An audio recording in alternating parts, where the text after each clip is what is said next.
Evening, guys. I just wanted to do a quick update on the Big Rig group build. If everything goes okay, I should get this finished this week, if nothing comes up. One thing I do want to mention first, if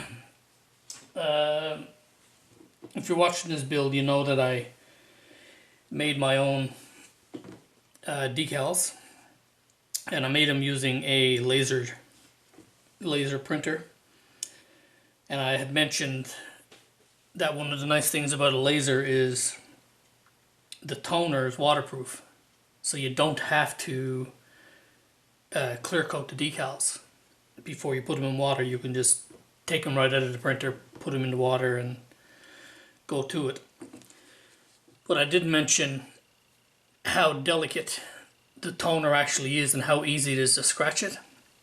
So I took a couple of decals, extra ones that I had, and I did clear coat these decals, and you can see you can't scratch it off anymore. So they're really tough, I guess you could say is the word. But and here's one that I laid down, because sometimes the if you put clear on, sometimes the edges will curl, and the decals are hard to apply. So here's the other one that I clear coated, and yeah, laid down perfectly.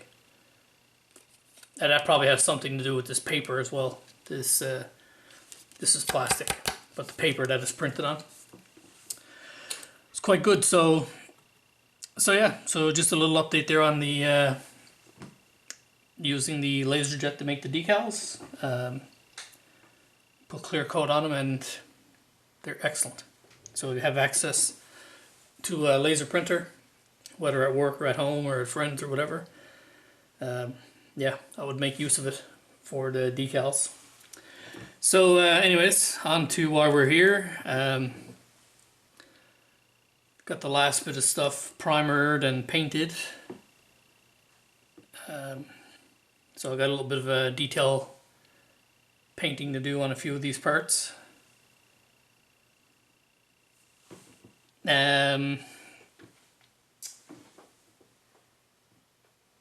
Finally got the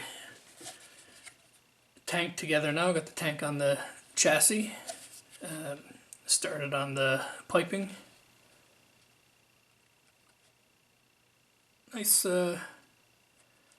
Nice detail they have with the valves on here. These, of course, this will be inside of a cabinet. There'll be doors on here, but nice touch nonetheless. So I use some brass on the bodies, bit of red on some of the fittings, just to give it a bit of color, really. And I'll probably do a bit of wash there as well. I'm not going to do a whole lot of weathering, probably none. So here's the cabinet and fire extinguisher. I'm going to try and find a decal to put on that, again, just to dress it up a little bit.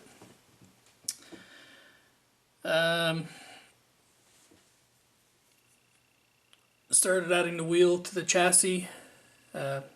Need to paint the hubs. This is the one part that I had trouble with. This axle here would not fit properly. There's a cradle that goes into the that goes up against the engine, and it wouldn't allow the axle to sit down far enough. So I went and ground the cradle out of it, and now it seems to fit okay. So tonight hopefully I'll get the rest of the wheels put on that chassis and get some of the get the fifth wheel and get the fuel tank and stuff on here. So that's where we are with the cab, or the chassis, and finally got the front on the cab.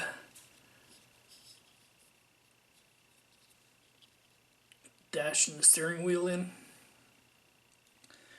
and just need to put the roof on that. So pretty much now it's a little, like I said, a little bit of detail painting, and then it's just assembly. So I think, from what I can see, all of the major painting is done, and then once it's together, yeah, just do the decals and then we're done. So it's so far it's a fun little kit. If you really put a lot of work into it, cleaning up the parts and filling in the sinkholes and ejector pin marks, and do a little bit of extra detailing, could really build this into a really nice kit. It's a great size for doing a diorama. You could even do, it's a 1/48 scale, so it's perfect if you wanted to do an airport style diorama. It'd be great for that. So anyways guys, yeah, so that's where I am with the big rig group build. Like I said, if everything goes okay,